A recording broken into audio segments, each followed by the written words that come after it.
The component of my professional learning profile that addresses the resources, strategies, and references that address my area of focus, as well as the elements of the course that have been most helpful for my professional practice. I'm going to link those components into this one video.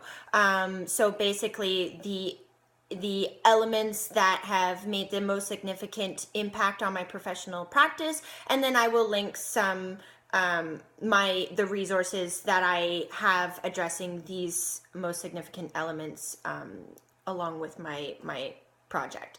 So the elements that have made the most significant impact in my practice that address my area of focus, which is classroom management in special education, I would say would be universal design for learning and differentiated instruction.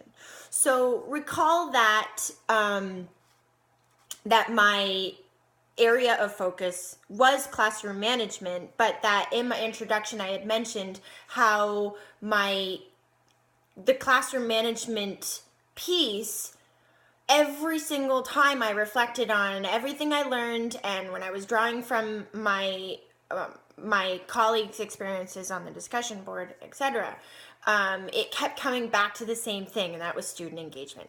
So as long as I can, that's my goal in my area of focus with having cohesive classroom management and a productive learning environment. It has to do with student engagement. So universal design for learning allows me to reach more students than I would have if I wasn't implementing those strategies in the first place. So universal design for learning allows me to also meet those students who maybe haven't even been identified yet and they're kind of flying under the radar. As a secondary school teacher, I see my students for 1 hour every day. If I saw them all day, I would get to know them much quicker.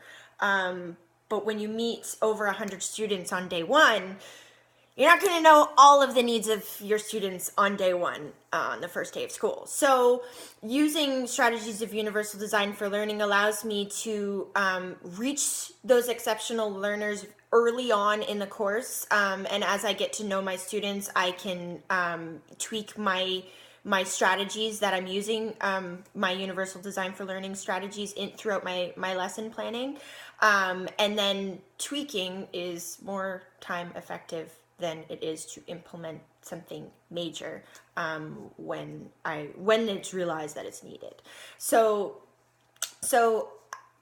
allowing my students to be reached,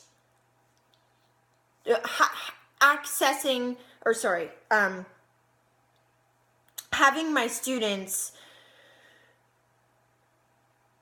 reach their potential early on by me putting strategies in place to address their learning difficulties before their learning difficulties are necessarily even fully understood. This is definitely something that I'm going to be using in my practice more so. I have already utilized a lot of universal design for learning strategies in my practice that I have noticed the efficacy of and where my students have greatly benefited from.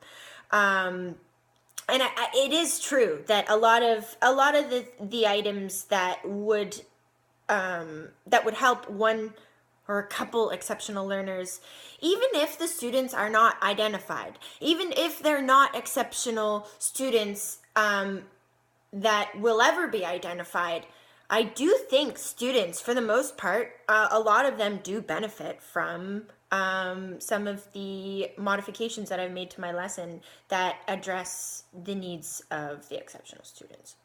So that is a major takeaway, UDL. And then the second is differentiated instruction. So if I'm providing my students of all levels access points into my lesson, or when we initiate a task in the classroom, if there are varying levels of access, I'm creating a more equitable, inclusive environment where everybody can take part. So with everybody being able to take part, when a task is initiated, because I have put those varying levels in place, or the activity is just designed in such a way that it allows choice, or what have you, then I'm addressing those classroom management issues. Because where a student would have before, maybe if in the old school method, before differentiated instruction would have even been considered, say a task is initiated in the classroom, and then the task requires a level of efficiency with their concept attainment up here, and they are perhaps down here. Instead of maybe like admitting that, oh, I'm here and not there, or maybe they're not even cognizant of it, that's when the goofing off and things like that can happen in the classroom. So if I provide those varying levels of access points, or integrate it in some way throughout the exploration, where there's equitable access to the content that we're learning, it's addressing those classroom management issues. So within my resources and links, because that is what will most impact my practice, that I will continue to draw from and utilize, will be a focus on universal design for learning and differentiated instruction.